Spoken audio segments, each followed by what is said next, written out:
Guys, welcome back to my YouTube channel. Here myself Vaishnavi and today I'm here to just read NCERT from chapter human reproduction. ठीक है, human reproduction explain भी करेंगे. Okay, मैं line by line पढ़ूंगी, उसके बाद explain कर रही हूँ. ठीक है, NCERT reading is very important. ठीक है, NCERT रीडिंग कर लो तो एक ओवरव्यू मिल जाएगा. ठीक है, सो as you are aware, मैं यहाँ से स्टार्ट करूँगी. as you are aware, human are sexually reproducing and viviparous.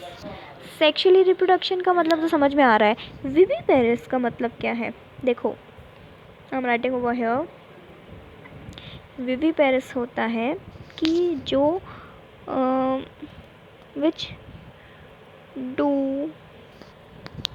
Not lay eggs. ठीक है, जो एग्स नहीं ले करता है. अब देखो, एग्स तो हम जैसे बात करें कॉक की. ठीक है, कॉक हो गया, फिशेस हो गई. ठीक है, ये सब हमारी ना ओवीपेरस हैं. क्या है? ओवीपेरस. ओवीपेरस क्या होती हैं कि ये एग ले करती हैं. हम लोग विविपेरस हैं, मीन्स हम लोग एग ले नहीं करते हैं. Okay,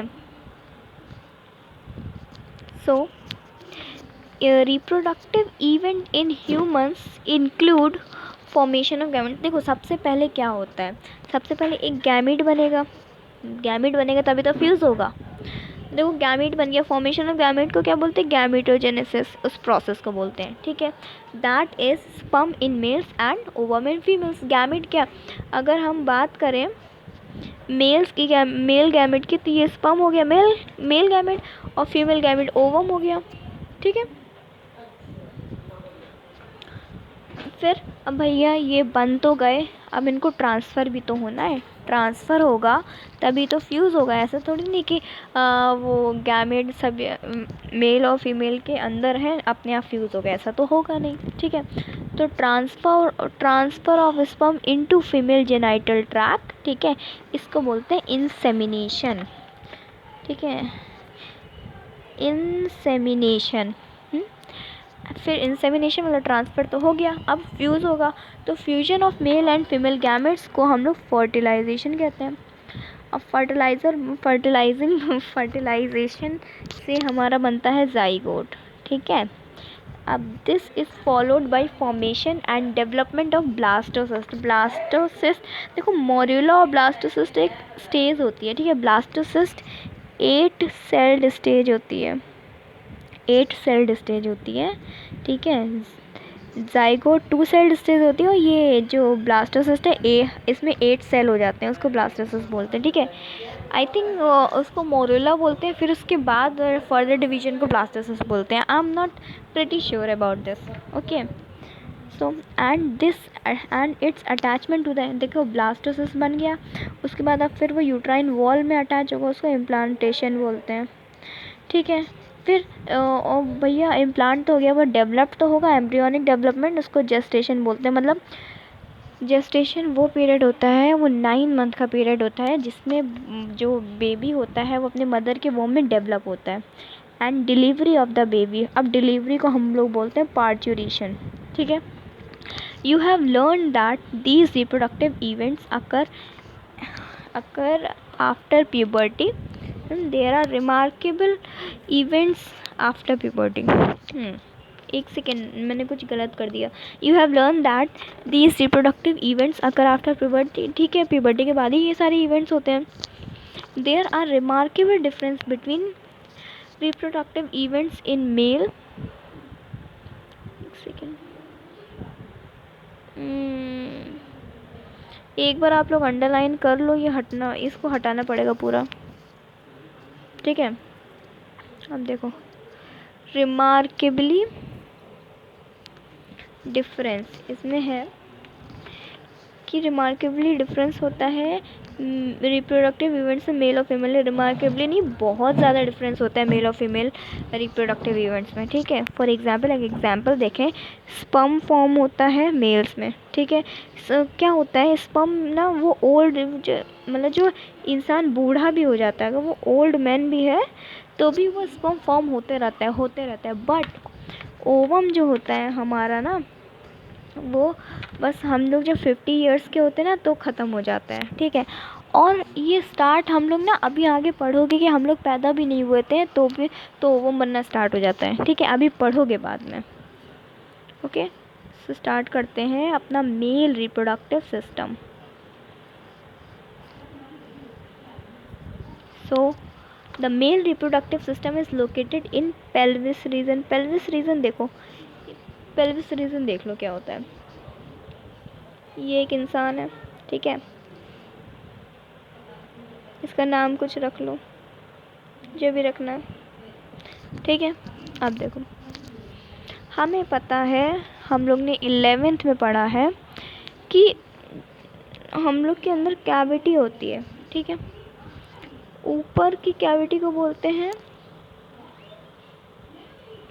थोरैसिस cavity.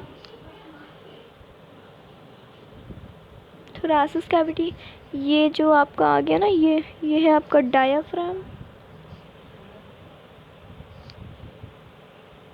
ठीक है, डायाफ्राम, ओके।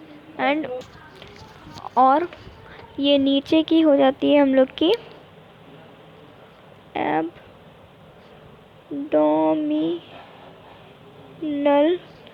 कैविटी, ठीक है। यहाँ तक हम लोग ने अपने 11th में पढ़ा था। अब एक कैविटी और होती जो हम लोग ने नहीं पढ़ी है, ठीक है। एक होती है ये नीचे जो कैविटी है ना, ये इस कैविटी को बोलते हैं और इस रीजन को बोलते हैं पेल्विक रीजन, पेल्विक और पेल्विस, ठीक है, पेल्विक रीजन, पेल्विस और पेल्विक दो भी, ठीक है। तो पेल्विस रीजन में होता है। It includes a pair of testis, testis होते हैं, along with accessory ducts, accessory ducts होती हैं, इसमें ग्लैंड्स होते हैं एंड एक्सटर्नल जेनिटेलिया होता है, ठीक है। अब इसमें देखो मार्क क्या करना है, इसमें मार्क करना है तुमको पेल्विस रीजन मार्क करना है, टेस्टिस मार्क करना है, accessory duct, glands and external genitalia, you have to mark it, okay. बस इतना। अब आगे बढ़ते हैं।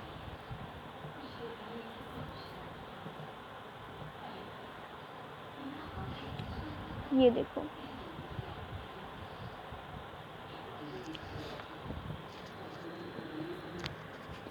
Now testis are situated outside the abdominal cavity, abdominal cavity के बाहर होता है, ठीक है। With in a pouch is called scrotum. देखो क्या होता है, wait a minute,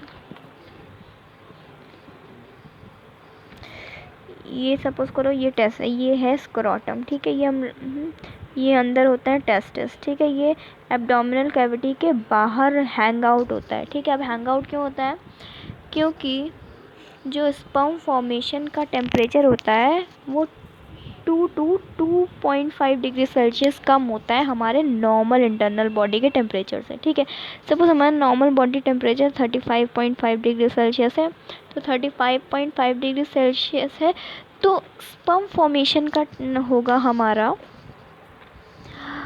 33.5 degree Celsius हो जाएगा या 33 डिग्री सेल्सियस हो जाएगा, ठीक है।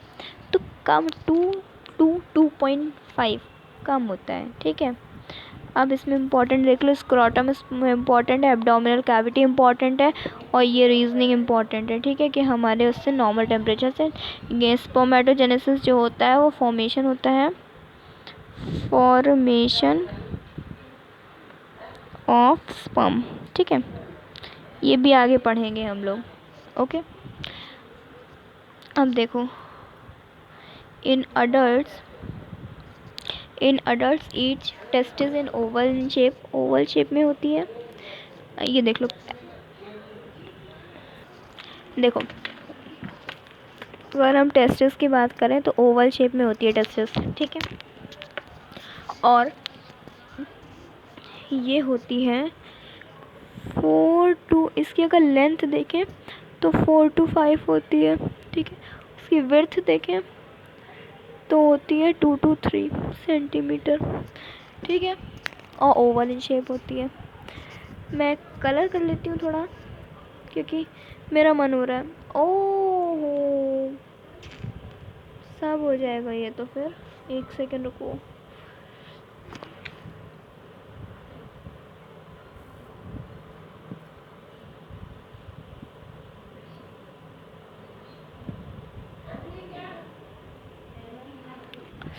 छोड़ो, आ गया ना समझ में कि मतलब क्या होता है। कि ये होता है oval in shape, testis Oval shape में होता है। अगर हम इसकी लेंथ की बात करें तो 4 to 5 सेंटीमीटर होता है, और अगर विड्थ की बात करें तो 2 to 3 सेंटीमीटर होता है।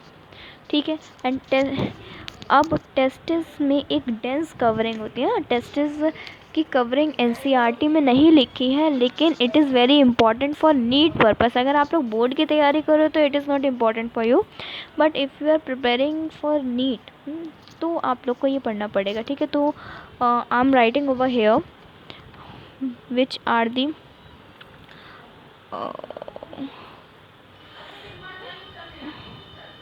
देखो,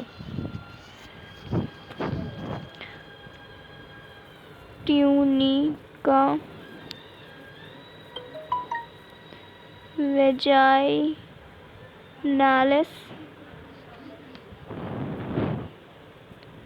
ट्यूनिका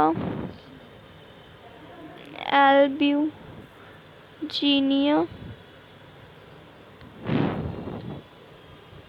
ट्यूनिका वैस्क्यूलोसा।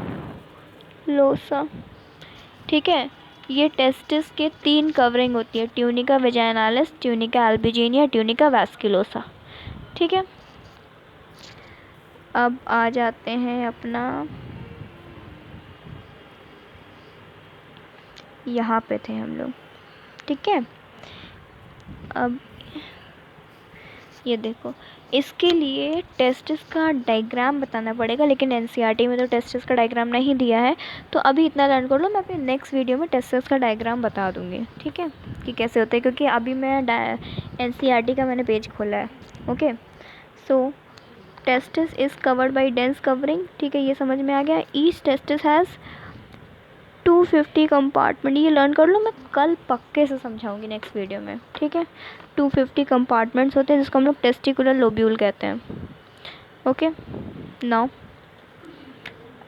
हाँ, अब now each lobule contains 1 to 3 coiled structures, seminiferous tubules। ठीक है। इन विच स्पम्स, हाँ तो ये याद रखना, सेमिनिफेरस ट्यूब्यूल्स में तुम्हारे स्पम्स प्रोड्यूस होते हैं। ठीक है। Each seminiferous tubule is lined on its inside by 2 types of cell. ठीक है।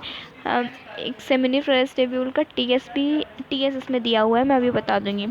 मेल जर्म सेल, जो तुम्हारा सेमिनिफेरस ट्यूब्यूल है उसमें जर्म सेल होते हैं और सर्टोली सेल होते हैं। ठीक है। इसको स्पर्मेटोगोनिया भी कहते हैं। Okay. Now male germ cell undergo mitotic division, finally lead to the sperm formation by Sertoli. देखो, जो जर्म सेल होता है वो तुम्हारा स्पर्म को फॉर्म करता है, और जो तुम्हारा सर्टोली सेल होता है वो तुम्हारा न्यूट्रिशन देता है किसको, जर्म सेल को। ठीक है, जर्म सेल को न्यूट्रिशन देता है।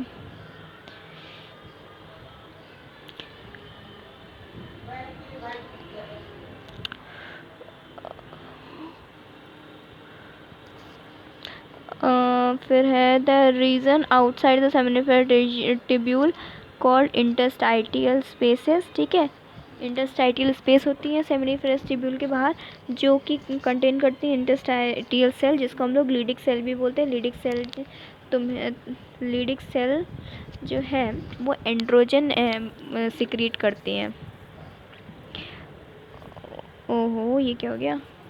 हाँ देखो, Leydig cell synthesises and secretes this testicular hormone called androgen. और एंड्रोजन क्या होता है, टेस्टोस्टेरोन। ठीक है, टेस्टोस्टेरोन। ओके। ये देखो, अब वो वाला डायग्राम है एनसीईआरटी में। रुको, यहाँ कहाँ आ जाएगा सर्टोली सेल वाला?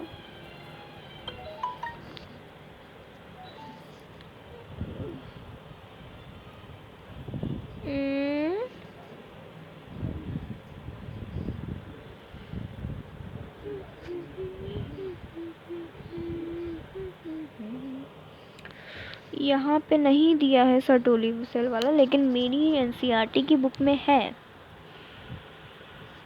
ये चेंज कैसे हो सकता है, यही तो मैं सोच रही हूँ। चलो कोई बात नहीं, आई थिंक वो पेज नहीं है क्या इसमें।